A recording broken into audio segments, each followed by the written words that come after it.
വ്യോമാക്രമണത്തിന് തിരിച്ചടി ഇറാനെ ആക്രമിക്കുന്നു ഇസ്രായേൽ.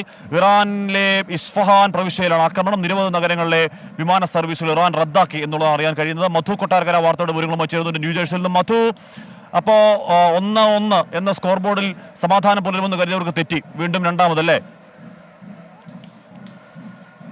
ഹാഷ്മി, അങ്ങനെ വേണം നമുക്ക് പറയാൻ. കാരണം ഇറാനെതിരെ ഇസ്രായേൽ തിരിച്ചടിച്ച് തുടങ്ങിയിരിക്കുന്ന വാർത്തകളാണ് അല്പസമയം മുമ്പ് വന്നുകൊണ്ടിരിക്കുന്നത്.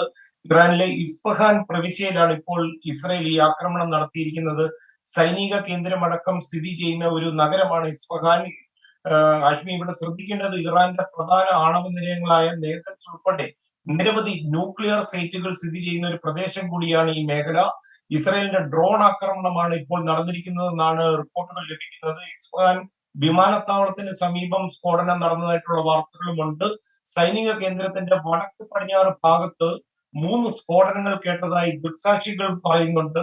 നിരവധി നഗരങ്ങളിലെ വിമാന സർവീസുകളൊക്കെ ഇറാൻ റദ്ദാക്കിയിരിക്കുകയാണ്. ഈ മിസൈൽ ആക്രമണം നടന്നതായിട്ട് ABC ന്യൂസിനോട് അമേരിക്കയിലെ ഒരു ഉന്നത സൈനിക ഉദ്യോഗസ്ഥൻ ഈ വാർത്തകളൊക്കെ സ്ഥിരീകരിച്ചിട്ടുമുണ്ട്. ഒരു തിരിച്ചടി പ്രതീക്ഷിക്കുന്നതായിട്ട് ഇന്നലെ ഇറാൻ പരോക്ഷമായി വ്യക്തമാക്കിയിട്ടുണ്ടായിരുന്നു. അതുകൊണ്ട് തന്നെ അവരുടെ വ്യോമ പ്രതിരോധ സംവിധാനമൊക്കെ ശക്തമാക്കിയിട്ടുണ്ടായിരുന്നു. അതുപോലെ ചെങ്കടൽ വഴി പോകുന്ന അവരുടെ കപ്പലുകൾക്കൊക്കെ എസ്കോർട്ട് ഏർപ്പെടുത്തിയിട്ടുണ്ടായിരുന്നു. ഈ ആക്രമണത്തിൽ ഇതുവരെയും ഔദ്യോഗികമായിട്ട് ഇറാൻ പ്രതികരിച്ചിട്ടൊന്നുമില്ല. അതുപോലെ ദുബായിൽ നിന്ന് ഓപ്പറേറ്റ് ചെയ്യുന്ന എമിറേറ്റ്സ്, അതുപോലെ ഫ്ലൈ ദുബായ് എന്നീ വിമാനങ്ങളൊക്കെ ഇപ്പോൾ ഇറാന്റെ വ്യോമ മേഖലയിൽ നിന്ന് മാറിയാണ് സഞ്ചരിച്ചുകൊണ്ടിരിക്കുന്നത്.